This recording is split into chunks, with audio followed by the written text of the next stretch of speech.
2024, and I want you guys to hold me accountable. I want you guys to be witness for this. 2024, I'm going to develop a damn video game. Time to play the game. Time to play the game.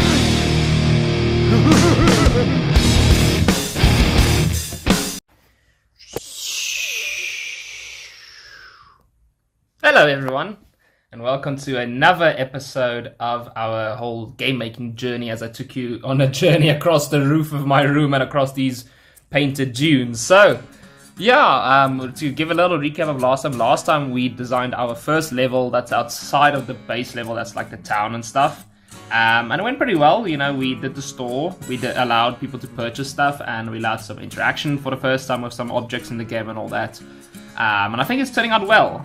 We designed our second level now for this video, and this video is now the inverse, where in the store you are allowed to spend money, get your items you want and stuff like that. Now this level is one of the first ones where you can earn some money to keep up with those ammo purchases, to keep your ammo stocked up. Not that you need the ammo at this moment, that'll only get implemented much later, but I figured that this will be a great little just a little bit of a, so you can like go and earn some money using this level, and then you'll notice you can buy stuff again in the other level once you get there. So without further ado, I'm going to switch over the camera now to our little thing, and I'm going to start off as always with the demonstration. So we're going to, and as we're waiting for it to build there, you're going to see that we did the barn level, by the way. So we're going to go into the barn right now. So once you're there, as you can see, still the same guy, still moving around, still the Elvis leg, and last time we did the store, but now you can go into the barn. Now this is the level of the barn. As you can see, there are the horses obviously inside the barn. There's some hay fork, and a barn hand to chat to, as well as the opportunity to exit the level once you're finished here. So your first interaction you can do is you can chat to the barn guy. If I click on him, he's going to ask you if you're here for work, and he's going to explain that you can grab the hay fork and chuck some hay in the horse pens. You can also click on the horses. They all have something to say or something to do, as we have a particularly gassy one over there.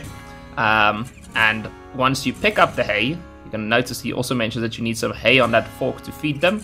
So you'll take the hay that you have now equipped in your hand, because you can't do it without the fork, but then you click on the stack, you'll notice some hay gets on, and you'll click on the horses. Now, oh dear. 1 second. A few moments later. Okay, I have fixed now the issue. Just a minor little thing, but as you can see, I clicked on the horse now with the hay on the hay fork, and now this horse has been fed. Like, I can click on it again. Nothing really is going to change there. It's just going to mention that one of the horses has been fed. Now I'm going to click on the other one. You know, just the number goes up, and then once I click on my third and final horse, all horses are fed. Now at this point, you can interact again with the barn hand. Then he'll say come back tomorrow for more work, to just demonstrate that your work is not finished, and you would have gotten paid as a result of your work here. You'll get like paid, like, they'll sort out the currency later to balance it out a little, but I'm thinking like 2 trips to the barn should equal like you can purchase some ammo. Now I'll equate that to make enough ammo, like each time you buy ammo, to be worthwhile. So maybe like a 6 or 8 of the ammo, whatever. But yeah, the only thing I'm a little bit skeptical about is how you pay him. I'm still trying to figure that out. Like, you are getting paid, don't stress. He is actually getting paid. I'll show you in the code later, but it's a question of when should he pay him. Like, should it be after all horses are fed? But that might create a condition that if you keep clicking on the horses, you might get an infinite money glitch. Or should it only be you feed all the horses and then you click on the barn end, which I think is the current way I'm doing it. But the problem is, if you feed all horses and then decide to exit, you're not going to get your money. But I feel like that makes logical sense, because technically, if you're going to get paid, you should probably approach the guy who's about to pay you, not just fiddle the horses and leave. So at that point, like, I'll let people figure it out, I guess. But yeah, I'll add some dialogue here as well, maybe to help explain that the barn hand has paid you. But anyway, so that is the gist of it. But let's quickly hop into the code, and I'll show you all the inner workings. So obviously, as you can see from our sprites, here's the room. You can see there are the horses and everything, and that's your dialogue boxes we had in the previous iteration. As for the code, on these ones. It's pretty much run-of-the-mill, same as really when we did the store, same sort of approach and concept. There's some globals, that means I clicked on the specific person, and obviously some conditions, like if the horses are fed and you haven't been paid, this is like the global variable I'm keeping track of if you haven't been paid. But maybe I can move this now to the horses to make it true. I'll figure something out, but like I think this is still the most logical approach. But see, your money does go up by 5 and the ammo costs 10. This is essentially 2 trips to the barn, you can afford my ammo. And obviously just making sure that the other clicks are gone false. If you click on the horses, you get your... if you clicked on them while you have hay on your fork, you get a fed of 1, which is like a variable, just keeping track of when they've been fed. This is something I'll show you a bit later when you bring a gun into the building, because I thought it would be really cool to have double interactions now that you can go from one store and bring something, or one level, bring something from that level to another level. What type of interactions can you have? So this one I'll show you a little bit later, but it's about if you happen to bring a gun into a building that's not the store and not the town. False for all these. It's the same for all the other horses really. So I'm going to move to the dialogue, and the dialogue's pretty much the same, like the same approach. I did clean up quite a lot of my code just to make it more concise and stuff, but I'm still sticking with the global thing. I did think about, like, should I make maybe a controller object for each level and make that like that it gets destroyed each level, but it's like it does keep everything in check.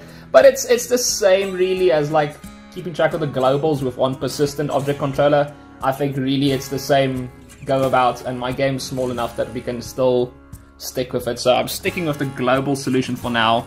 But as you can see, here's some of the old store ones that we have. I can actually clean that up maybe a little bit more, because what I did, instead of like just making arbitrary things like this, although it should be okay for the store, but what I did was I made a function, because the horses obviously share quite a lot of similarities in dialogue and stuff. It's not going to change too much. It's basically if you bring a gun into the building, you can see the barn hand will plead for his life or whatever. But the big takeaway is I made a new function for when you click on the horses, and obviously it checks which horse you clicked, which can do that. Although if you have a fork and all your horses have not been fed and you're still feeding the horses, then you're going to look at like how many of the horses has been fed, and you're also going to look at like the dialogue. Now I'm using this dialogue variable to keep track of the dialogue that I want to put out. That just allows me to basically have some dialogue and add some more on for more detail depending on the conditions or whatever. The dialogue here is just if you try and give them a dry hay fork, which is not going to work. And if all the horses are fed, we can confirm that all the horses have been fed. And obviously then the dialogue gets spat out. So that's all the new code. And I want to just finally... You can also ride on the horse if you want. So, as you can see, I thought I could go and technically... Oh, that's... The tumbleweed's quite funny to watch. It glide across my horse. I could go and make it like that. He's actually sitting on the horse, but I thought this was way funnier with both of them having the Elvis leg and just like kind of strapped to one another. So yeah, you could technically have a horse and ride it around town, and you can go into a store, like this store, and if I exit, you still... Oh no, the horse is gone. Probably ran off again. But, so there is technically a way to get horses, and I guess you have to figure it out for yourself. But I wanted to do that. I wanted to have multiple interactions across levels, and obviously there's still some stuff like you just saw that I need to just polish up.